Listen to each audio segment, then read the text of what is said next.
Hello दोस्तों, तो यहाँ पे हमें एपिसोड की शुरुआत में फिर से बेसमेंट का सीन दिखाया जाता है और आर्मिन मिकासा से पूछता है कि मिकासा, तो बताओ फिर तुम क्या करना चाहती हो? क्या तुम एरन की मदद करना चाहती हो? इधर मिकासा थोड़ा सोचती है और वो बोलती है कि हाँ, मैं उसकी मदद करना चाहती हूँ, लेकिन मैं ऐसा इसलिए कह रही हूँ क्योंकि मैं एक हैकरमैन हूँ, जैसा कि एरन ने बोला था। ये मेरी खुद की चॉइस नहीं होगी। तो आर्मिन कहता है कि एरन तो उस समय झूठ बोल रहा था, ये बात सच नहीं है। तो मिकासा कहती है ये बात तो सच है कि मेरे को समय समय पे काफी तेज सर में दर्द होता है, और तुम्हें ऐसा क्यों लगता है कि वो झूठ बोल रहा होगा?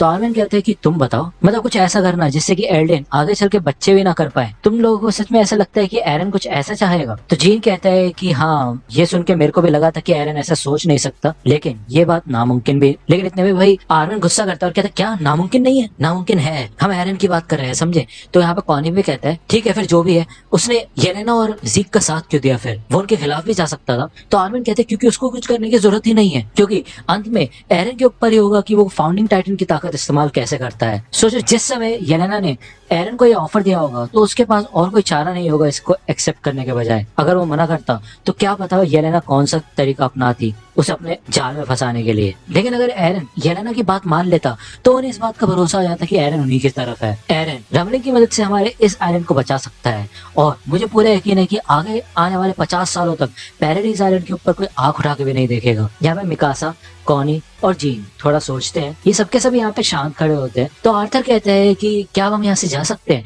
तो निकोलो कहते हैं हाँ, मुझे माफ करना, लेकिन बस प्लीज थोड़ी देर और इंतजार कीजिए। यहाँ पे जीन को गुस्सा आता है और वो कहता है कि मैं ट्रेनिंग के दिनों से तुम लोगों से कह रहा हूँ, इतनी बार कह चुका हूँ कि ये बंदा काफी ज्यादा खतरनाक है। ये एरन सच में हमें नर्क भेज के ही मानेगा, और मुझे हमेशा उससे इतनी नफरत होती थी और जेलसी फील होती थी क्योंकि वो बहुत ज्यादा कूल है। इवन मैं अभी भी उससे चिढ़ता हूँ, लेकिन फिर भी मैं नहीं चाहता कि वो अभी मरे। तो कॉनी कहता है हाँ, अगर वो मरा तो मुझे उस कमीने के मुंह पे मुक्का मारने का भी चांस नहीं मिल पाएगा।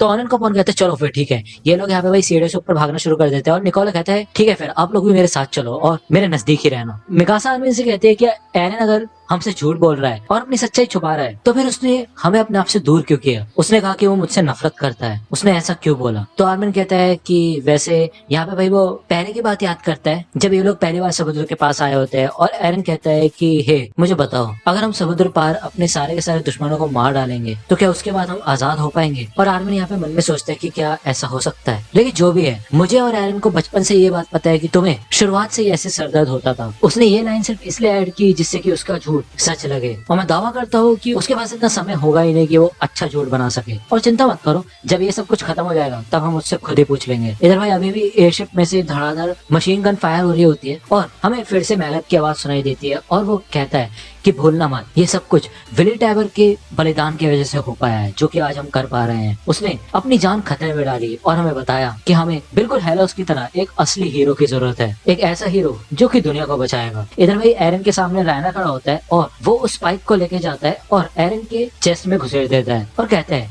कि बस बहुत हो गया, तुम हार गए। इधर भाई एरन कंटिन्यूअसली चिल्लाता है और रायनर कहता है कि सब तुम्हारी वजह से काफी परेशानी झेल चुके हैं और तुम भी काफी जूझ चुके हो। इधर भाई एरन फिर से अपने वॉर हैमर टाइटन का इस्तेमाल करके स्पाइक्स बना देता है और ये सारे के सारे स्पाइक्स रायनर की बॉडी में जाते हैं। रायनर कहता है कि अब किस बात पर लड़ रहे हो तुम और किस लिए लड़ रहे हो? इधर भाई फिर से गैलेट कूदता आता है और वो एरन की नेप की ओर बढ़ता है उसको काटने के लिए, लेकिन भाई एरन फिर से अपने हार्डन फिस्ट से उसको मुक्का मार के भाई उड़ा देता है दूर, और भाई गैलेट तो दूर जाता हुआ गिरता है। और इधर सामने मार्लियन सोल्जर्स होते हैं और ये कहते हैं भाई गैलेट को क्या हुआ? इधर भाई गैलेट के होश उड़ चुके होते हैं और वो कहता है कि शिट, उसने मुझे डायरेक्ट हिट मारा।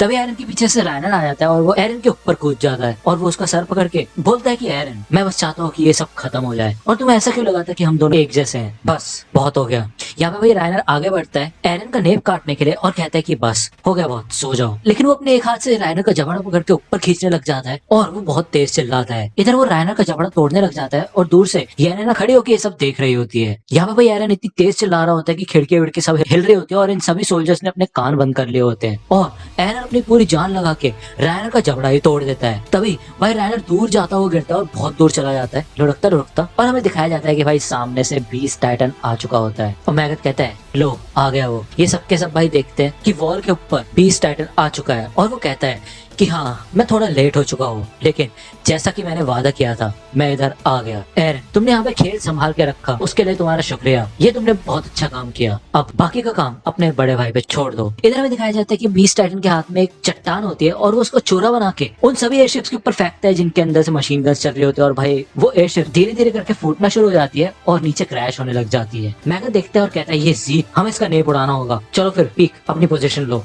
यहाँ पे भाई पीक मुड़ी रही होती है, लेकिन इतने में बीस्ट टाइटन कार्ड टाइटन के ऊपर भी हमला करता है, लेकिन कार्ड टाइटन उछल के वॉल के ऊपर अटक जाती है और उसके अटैक से बच जाती है। पीक कहती है कि मुझे नहीं लगता कि हमें बीस्ट टाइटन से आमने सामने की लड़ाई करनी चाहिए। तो मैगन कहता है नहीं, मुझे उस धोखेबाज को खुद सजा देनी है। लेकिन तभी भाई यहाँ पे साइड में से फ्लॉक और बाकी स्काउट्स आ जाते हैं और फ्लॉक कहता है चलो फिर कार्ड टाइटन की ऐसी तैसी कर दो।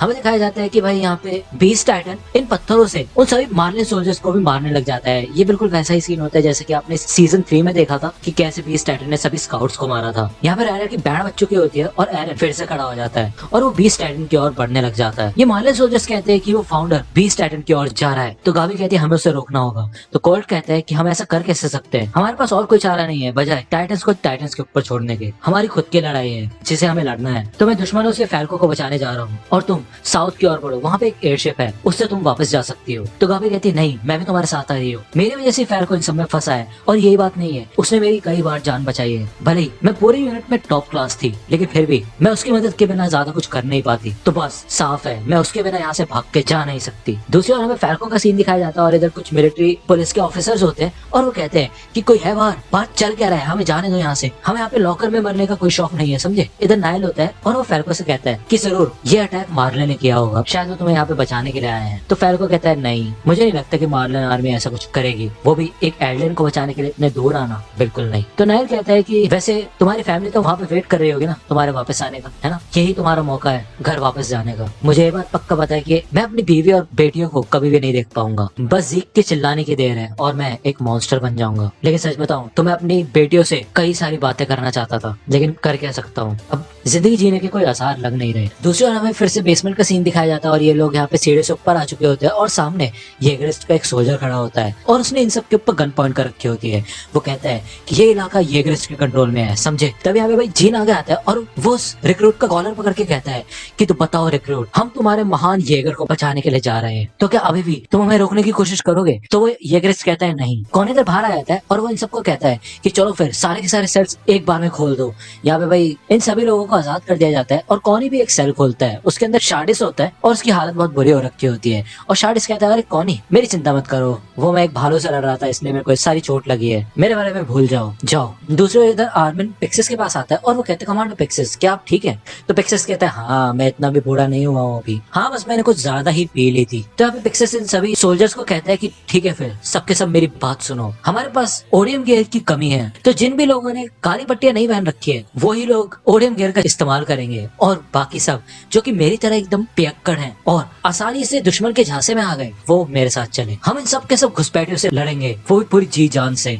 ये सब लोग यहाँ पे कहते हैं कि यस सर। यहाँ पे लुइस होती है मिकासा के पास और वो कहती है कि मुझे काफी खुशी हो रही है कि मुझे फिर से आपके साथ लड़ने का एक और मौका मिलेगा। तो मिकासा कहती है अच्छा ऐसी बात है क्या। यहाँ पे भाई मिकासा अपना स्कार्फ एक टेबल पे रख देती है और लुइस कहती है कि तुम स्कार्फ अपने साथ नहीं लेके जाओगी क्या। तो मिकासा यहाँ पे स्कार्फ को देखती है और कहती है कि मैं इसको यहीं छोड़ रही हूँ। तो भाई इन सब के सब लोगों ने अपने गियर्स ले लिए होते हैं और ये बड़े स्टाइल में ऊपर जा रहे होते हैं। और जब ये लोग ऊपर पहुंचते हैं तो ये देखते हैं कि भाई सारी की सारी एयरशिप्स की बैंड बज चुकी है और नीचे भाई येलेना खड़ी होती है और उसे काफी ज्यादा खुशी हो रही होती है ये सीन देख के। ये सारी की सारी एयरशिप सिगांशना की वॉल के पास जाके क्रैश होती है और यहाँ पे भाई बहुत ज्यादा तगड़े एक्सप्लोजन होते हैं। आर्मिन कहते हैं कि सिगांशना का गेट तो लॉक हो चुका है। तो येलेना कहती है हाँ जीक ने उनके एयरशिप्स को संभाल लिया। इधर भाई एरन बीस्ट टाइटन की ओर ही जा रहा होता है और उसकी खुद की हालत भी बहुत खराब हो रही होती है। येलेना कहती है कि अब वो समय आ चुका है जब इतिहास बदल जाएगा। तभी भाई यहाँ पे एरन देखता है कि साइड में रायनर है और वो एरन की ओर भागता है उसके ऊपर अटैक करने के लिए, लेकिन भाई जीक पत्थर मार के उसकी भी बैंड बजा देता है। और कॉनी कहता है मुझे ऐसा लग रहा है कि भाई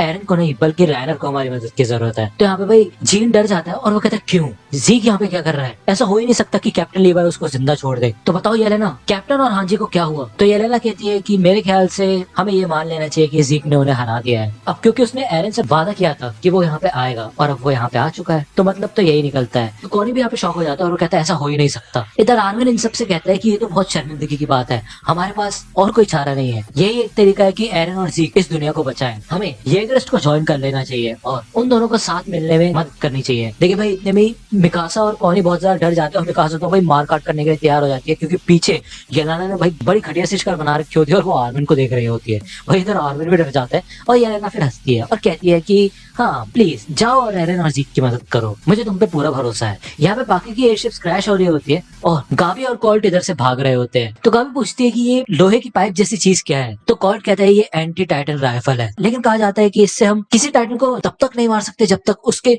नेप के ऊपर पूरा प्रॉपर निशाना ना लगे। लेकिन रुको, वो लोग आ गए। ये सब ऑफिसर्स देखते हैं कि भाई यहाँ पे तो आग वाग लग गई, हम तो कहीं भाग के भी नहीं जा सकते। तो उनका कमांडर कहता है कि भागने की क्यों सोच रहे हो, हमें यहाँ पे लड़ना है। यहाँ पे भाई फैल्को कोल्ट को देख लेता है और नाइल पूछता है कि क्या हुआ। इधर कोल्ट डर जाता है और वो कहता है उन्होंने हमें देख लिया है। फैल्को नाइल को बताता है कि वो मेरा भाई है। तो नाइल कहता है अच्छा ऐसी बात है क्या। तो नाइल यहाँ पे एक्टिंग करता है और वो फैल्को का हाथ पकड़ लेता है और वो कहता है तुम घटिया कीड़े कहीं के, चलो मेरे साथ। वो बाकी सबको कहता है मैं इसको इनमें से एक घर में बंद कर देता हूँ, ठीक है। तो ये सारे ऑफिसर्स कहते हैं ठीक है, फिर हम तुम्हारा इंतजार नहीं करेंगे, पीछे मत रह जाना। इधर नाइल फैल्को को आगे लाने लग जाता है और कोल्ट कहता है ऐसा लगता है कि हमें लड़ना होगा। इधर में कोल्ट राइफल बिल्कुल तैयार कर लेता है, लेकिन गाबी कोल्ट को रोक देती है और तभी यहाँ पे साइड में से नाइल आ जाता है फैल्को को लेके और वो कहता है कि ये बच्चों के खेलने की जगह नहीं है, जाओ घर। तो भाई कोल्ट, गाबी और फैल्को यहाँ से भाग जाते हैं और फैल्को पीछे मुड़ के कहता है कि mister Nile thank you. Nile भी इधर से वापस चला जाता है और दूसरी ओर ये स्काउट्स अपने थंडर स्पीड से भाई मार्निंग सोल्जर्स की बैंड बजा रहे होते हैं। इधर भाई कोल्ट फैल्को को हक करता है और गाबी कहती है कि अब वो सब यहाँ से जा चुके हैं। कोल्ट कहता है कि गाबी तुमने दुश्मन के ऊपर भरोसा क्यों किया। तो गाबी यहाँ थोड़ा कंफ्यूज हो जाती है और तभी साइड में से निकोलो साशा की फैमिली को लेके आने लग जाता है और कहता है कि यहाँ पे आग नहीं आएगी। तो आर्थर कहता है बात तो सच है,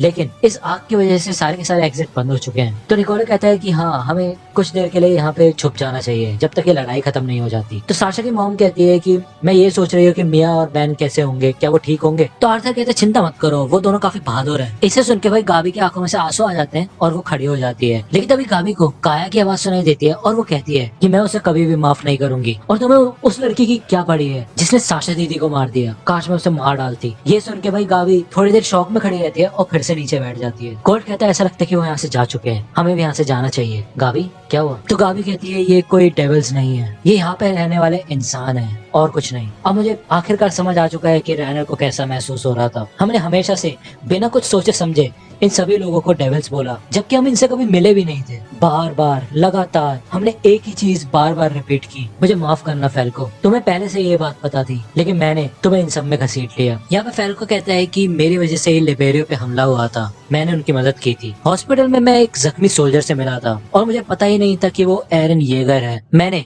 उसकी तरफ से उसके दोस्तों को वो लेटर्स भेजे थे उस मेल बॉक्स के द्वारा जो कि जोन से बाहर है। उस दिन लिबेरियो में काफी सारे लोग मरे, तो इसी वजह से उडो और जोफिया की मौत के पीछे भी मेरा ही हाथ है। और हाँ, मैं तुमसे प्यार करता हूँ और मैं नहीं चाहता कि तुम्हें आर्मर टाइटन मिले। इस वजह से मैं एक वॉरियर कैंडिडेट बना जिससे कि हम दोनों मिलकर शादी करें और मैं हमेशा हमेशा के लिए तुम्हें खुश रखूं। मैं चाहता हूँ कि तुम लंबी जिंदगी जियो। इधर भाई गाबी और कोल्ट एक दूसरे को देखते हैं और गाबी इधर शर्मा जाती है और वो कहती तुम बोल क्या रहे हो। तो फैल्को कहता है हाँ मैं किसी भी समय टाइटन बन सकता हूँ, तो बस मैं तुम्हें अपनी दिल की सारी बातें बताना चाहता था इससे पहले कि मैं हमेशा हमेशा के लिए चला जाऊँ। ये सुन के भाई गाबी को गुस्सा आता है और वो फैल्को के हाथ में से वो काली पट्टी उतार के फेंक देती है और कहती है चलो फिर। कोल्ट कहते हैं हाँ अगर ज़ीक को पता चलेगा कि तुमने उसका स्पाइनल फ्रूट पिया है तो हो सकता है कि हम उसको चिल्लाने से रोक सकें। इधर इन सब ने कवर ले रखा होता है और सामने बहुत सारे मार्लियन सोल्जर्स होते हैं। ये लोग कहते हैं ये तो बहुत बुरा है, ये काफी सारे हैं, हम एरन के पास भी नहीं पहुंच सकते। तभी इनके साइड में से भाई जॉ टाइटन फिर से कूदता हुआ जाता है और वो जब एरन की ओर बढ़ रहा होता है तब यहाँ पे ज़ीक अपने अटैक से भाई जॉ टाइटन की पूरी तरह से वाट लगा देता है। एरन इधर कंटिन्यूअसली बीस्ट टाइटन की ओर बढ़ रहा होता है और बीस्ट टाइटन कहता है कि बस एरन थोड़ा सा और हम दोनों के सपने पूरे हो जाएंगे, बस थोड़ा सा और।